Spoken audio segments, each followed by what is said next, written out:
To the mega spectrum auctions, they've come to an end, and we have our team who caught up with Himanshu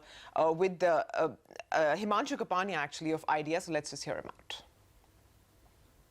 First and foremost, I would like to bring to the notice of all your investors that since 2014, Idea has participated in 3 large auctions, and Idea on overall basis has committed 60,000 crores. For spectrum purchase. This has been bunching of our investments. Now Idea has nearly 900 megahertz of spectrum, out of which only about 250 megahertz of spectrum will be used for GSM, and 650 megahertz of spectrum has been procured for expanding our coverage for wireless broadband. India is in the midst of its largest digital initiative, and we expect very large growth momentum as far as data services are concerned. So no doubt that we've had in the last 3 years large bunching of our commitments on spectrum. The payment terms are very, very attractive. Government has given us an opportunity to pay between 25% to 50% upfront, and rest of it after 3 years moratorium with a 10-year period. So the debt that we have acquired, actually installments and even interest payouts actually start much later, more from 2020 and thereon outwards. So what we have to see that there may be a pain for 6 months to 1 year period, but with this procurement, Idea Cellular will move to a completely different zone from where it is. We have 180 million overall subscriber base.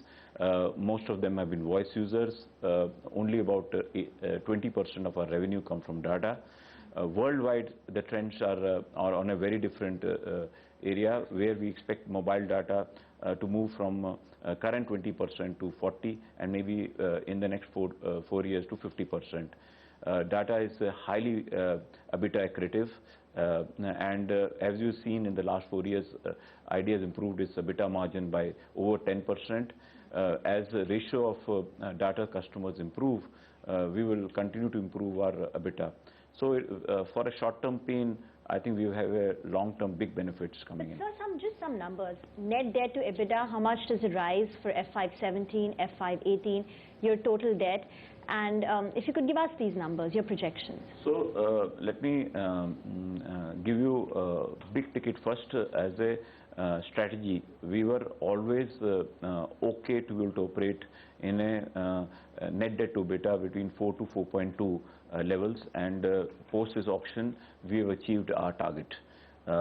Secondly, if you see our last 3 years cash profits, we've been growing at 25% plus year-on-year basis. Last year we generated 10,000 crores of cash profit. This year we are on road for generating between 11 to 12,500 crores of cash profit.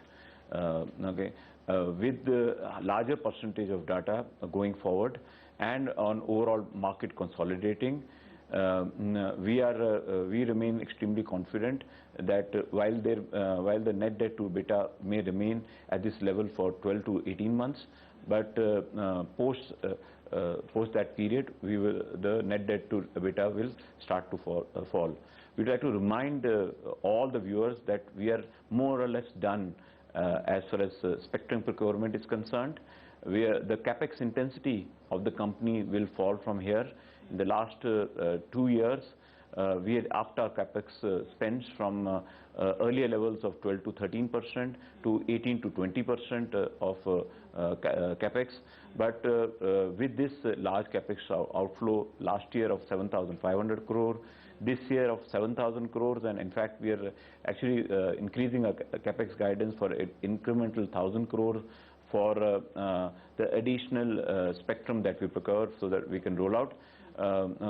We would actually touch from January 2015, where we had broadband sites of 35,000 to about 110 to 115,000 broadband sites, which will be almost a 600 million coverage and incremental 500 million population coverage.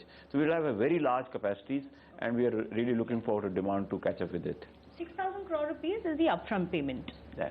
Okay. It'll be, we will have to pay 50% of our commitment as a front payment. Okay. So you said that you are done with most of the spectrum acquisition. 700 megahertz very obviously hasn't been taken because of pricing.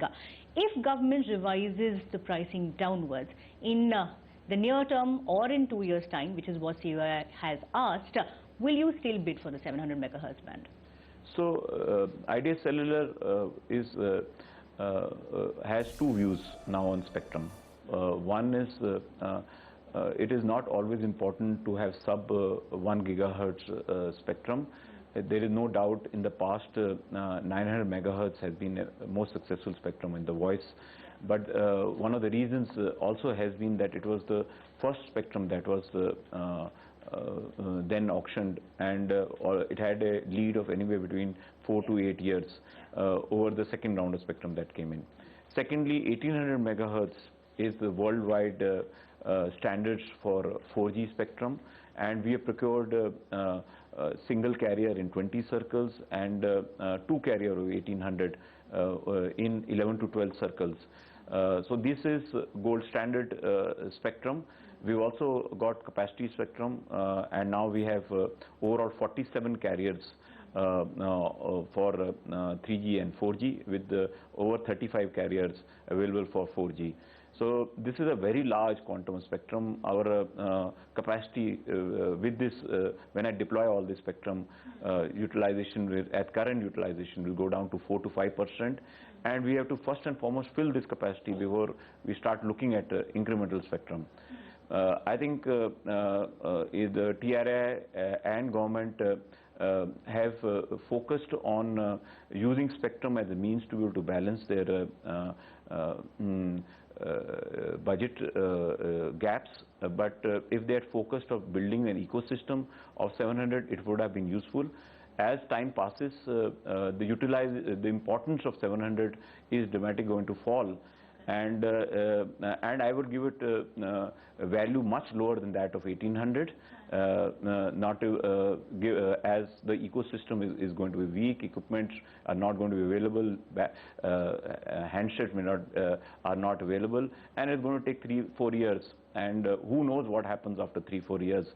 So at this point of time, its value the intrinsic value of 700 is much lower than 1800.